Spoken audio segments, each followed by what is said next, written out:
Welcome to Backstage with Kennedy. This little show will be your remedy. From Toronto, spanning across the sea. Cool people, lots of laughs. This is your favorite podcast.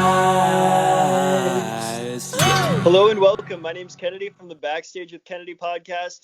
Got a really cool guest today, Tyler from the Killer Wails. I'm not sure if you know who they are, but if you do, you're in the right and you know what's going on in the world. This band is like a staple in Toronto, and you know what? Their music is so diverse that I found a real enjoyment listening to their album. You got psychobilly, you got surf rock, you got like some dirty southern riffs. Oh man, it's beautiful listening to that album. So they just released a new album in June, and I'm super amped to have Tyler on. How you doing, brother? Great, thanks for having me. Well, I'm happy that you came on the podcast, and believe it or not, you're episode number 50, man. So this is like a big milestone for the podcast as well. So amped that you Wow. Congratulations on episode 50. That's great. I'm glad to be a part of it. Thanks, man. It's been a long haul, but I'm glad that we're there. Cool. So a little bit about your music. You obviously have so many different like influences. So what influenced you as a person in the music scene, and what influenced the band's sound? Because there is so many things that I could see you pull from. Yeah. So I really liked hardcore punk rock when I was in high school. And then I, like, from the 80s, like, I really liked Circle Jerks and Black Flag. And then I started getting into some of the older punk rock stuff. Like, I really liked the Sex Pistols, and I really liked the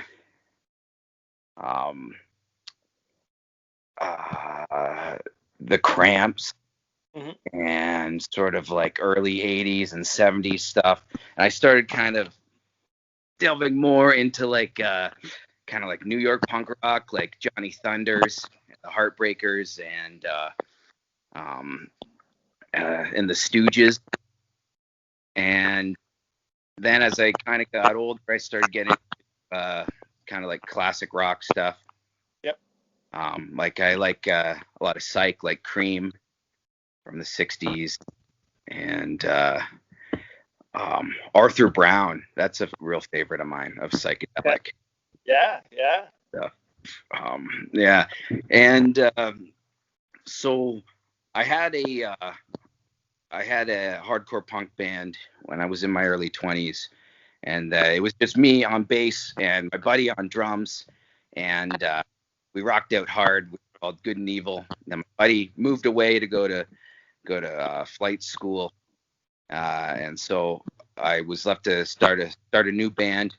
I suck at bass, so I'm an alright singer, so I wanted to sort of be the front man, be the singer of the band, and I wanted to go more towards like a classic punk sort of style, and so that was what started. That was sort of the idea that started the band, and then. Now with the guys in the band now, we have sort of influences from different stuff that we're influenced in.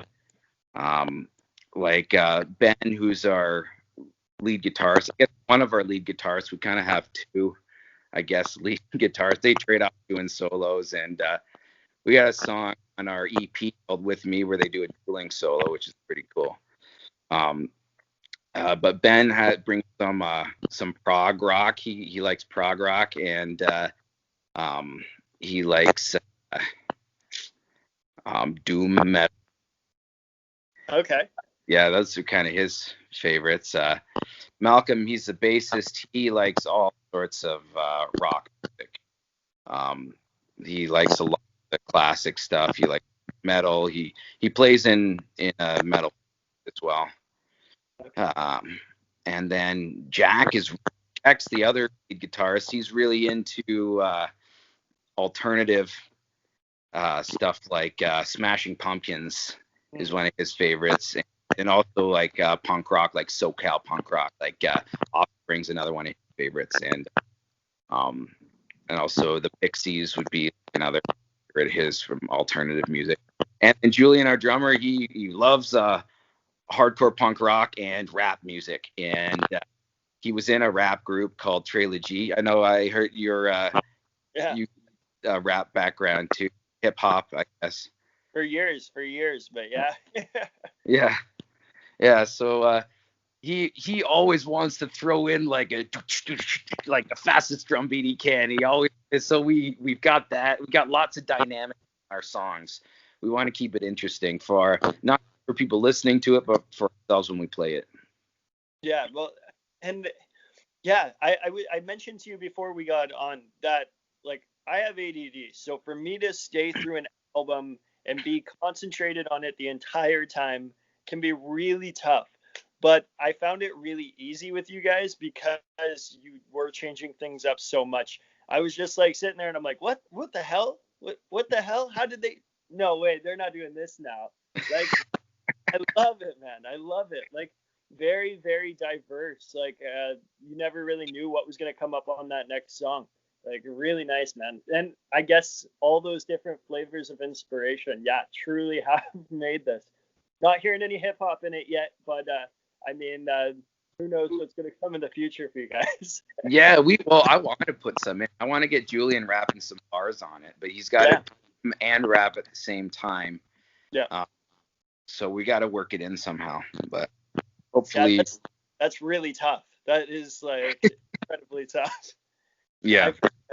I've heard like drummers who are singers before, but I've never heard of a rapper drummer. So if you guys can pull that off, power to you. That'd be unreal. Yeah, put Phil Collins to shame. Yeah, seriously. Take your heart out, Collins. So this term weirdo punks, I know that you guys refer to yourselves as weirdo punks. Where does that derive from? Are you guys just weird dudes and that's what's up, or? I don't know where it came from. I'm not sure. Yeah, I guess because a lot of punk is pretty straightforward, and for us, we want to do weird things with it. Yeah, we want to make it as diverse as we can in how it sounds, and show all the different sort of aspects of punk that there are. I feel you, man. So one thing I like to do on all my podcasts, because obviously venues are in such a tough time right now, is I'd like to dive into what your favorite venue is in the city you live in. So I mean Toronto, and give me one story that has to do with that venue that you may have about it. Oh, okay. So, well, the Bovine, it would be my favorite. Yeah. Bovine's great. Like I was a patron there, and then we started playing shows there, and then I worked there for a while, and we still kept playing shows there even after I worked there. So we had probably the biggest night we've had so far. We opened for the Cancer Bat, which was a huge, big show for us at the Bovine. And it was one of the music festivals. It would have been a couple years ago, 2-3 years ago maybe. And it was like the song. It was like we were the first band on. Yep. And there was a lineup down the block to get in. Yes. And so the place was jammed right from like the first song. It was really crazy energy. It was a great show. Black Lungs played that night too, and trying to think of the other band. I forget their name. I've got the shirt, and it's like their shirt is sort of a tarot card. They were like a pretty cool metal band. Yeah. Three of Swords, I think, or something like that. Some sort of tarot. Their name. They were like dark metal band. Yeah, they were cool. Yeah, that night was awesome. And so then the next jam we had, we were still like so excited about this show that um we wrote the song "Explode" on the album, and we wrote that song in one go. So the guy started jamming a riff, and then I started laying down lyrics off the top of my head, and we wrote that song in more or less its full version that you hear on the recording in one go, and we were like, that's it, that's the song. And that's never happened to me before. It'll probably never happen again, but it was great, and it was yeah, it was great. Sometimes when that all comes together like that, you know what I mean? It's a beautiful thing. When I used to write a lot of hip hop music, um, I found the best songs I made were the ones where I was just sitting there, pen on paper, writing as I went. And it was like I wrote the song in 10, 15 minutes, which is incredible. Like, but I used to just write in 10, 15 minutes and just be like, that's it. Because I found once I started really like chopping it up and doing different things, it started to get almost like manipulated by not good things. So I liked when I could do it all in one go. So that's kind of cool that you guys did that. Yeah, I hear that. Because if you're trying to force the writing process, Yeah. then it's gonna sound forced. And that's my main gripe about a lot of stuff that I hear on the radio is that it sounds forced, you know. Um, but you kind of what I like to do is I like to wait for the inspiration to finish the song. I'd rather not finish the song than not have inspiration while writing it. Yeah. So for example, the song Threshold, Hmm. I wrote that over like 7 years. Really? Yeah, yeah. So it's a breakup song, and I wrote it like over the course of like 7 years between like a couple different breakups that I had, Hmm. and then I had the riffs that I wanted, and then I brought it to the band, and we jammed it out, and then it became something different than I had imagined, but better than it was because we all worked on it together. Yeah. Well, and everybody's going to bring different contributions to it as well, right? Mm. From like different experiences. So especially with a song like a breakup song, it really makes sense, you know, that many different situations, I guess, have portrayed into this one song, which is pretty dope. Pretty dope. Yeah. Yeah. So you mentioned Cancer Bats briefly there. How's playing with those guys? I mean, they're obviously like gods in the Toronto scene. Yeah. How working with those guys? Oh well, like it was really great. We were kind of awestruck just by being able to share the stage with them, right? Hmm. And we're like they're a lot harder than us. Their music, so when we're playing, we kind of straddle this sort of like we kind of straddle genres in a way. Like there's the hardcore punk, and then there's the sort of like the garage punk scenes that we've played shows in both of them. So when we're playing with the hardcore bands, we play really hard and fast, and then when we're playing with like the garage punk bands, we tone it down. Like we don't play really hard and really fast. We kind of vibe with the night. So playing with Cancer Bats, like we came out like hard playing fast real live music. Yeah, it's fun because we don't just collaborate with the way I look at it is we don't just collaborate with ourselves when we make music. We're also like collaborating with the other bands on the night in a way. We adjust our performance to be along with their performance. I've actually never heard of a band doing that. That's really cool that you guys up and slow down your songs based on who you're playing with. That's really cool, man. It Yeah. creates that vibe too, right?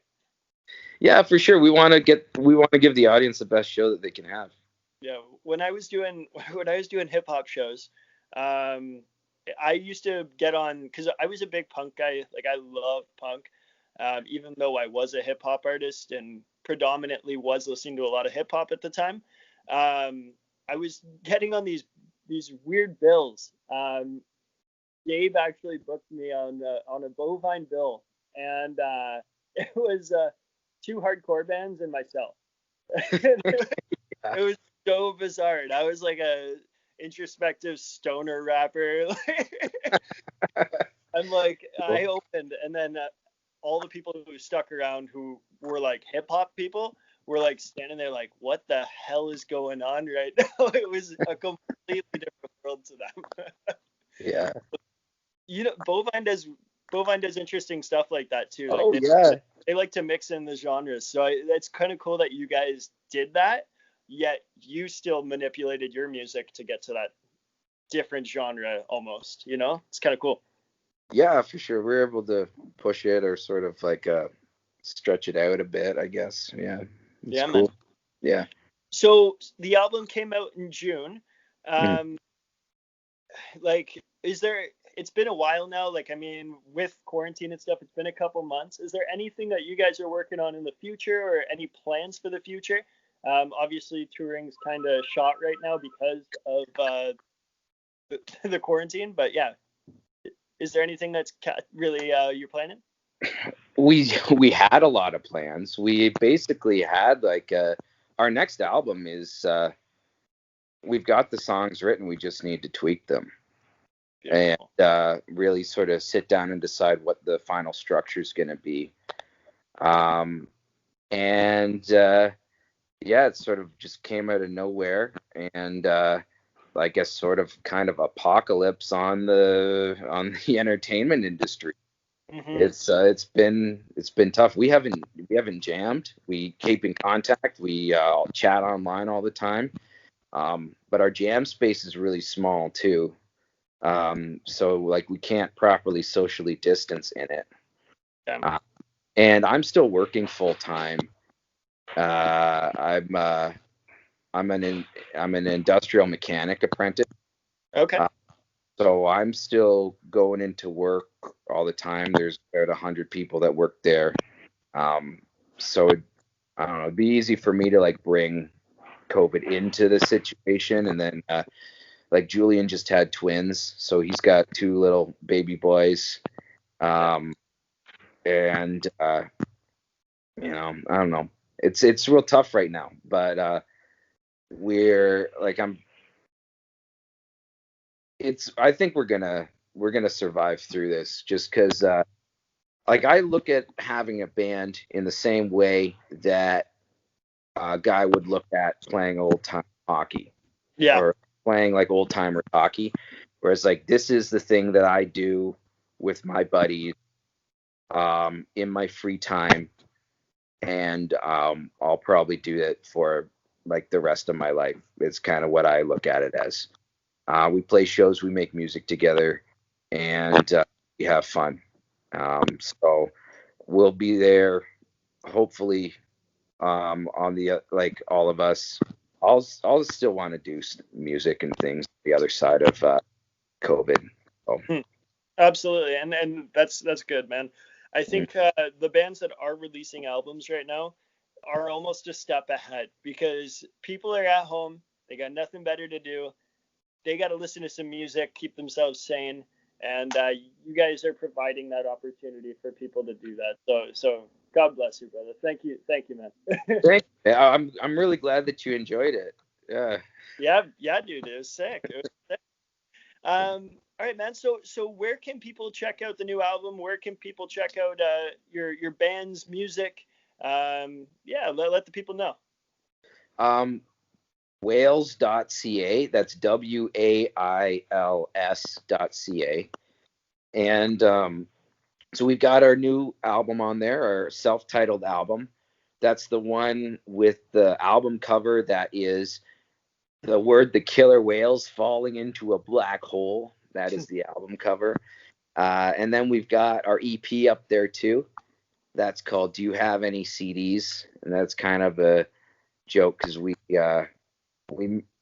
I really wanted to make some CDs, and Malcolm, who does the art, he's like, "Why are we making CDs?" Yeah, so that's what we ended up calling the album, or the EP. And we have a couple. I think there's music videos. We have 2 music videos off of that EP that are on, linked on that page. Beautiful. All right, fire. Yeah. Well, Oh, and every streaming service too is yeah, the Spotify. Killer Wails, Wails, as in like Wales. Yeah. So I'm gonna clip that. The Killer Wails. Yeah, there you go. Thank you, brother. Well, I appreciate you coming on the podcast. Thanks a ton, Tyler. Yeah, man. I hope you have yourself a good evening. You stay safe out there, man. And yeah, I'll see you around the Bovine, I'm sure, when the world opens up again. Yeah, sounds great. All right, brother. You take care. Yeah, you too. See you, Kennedy.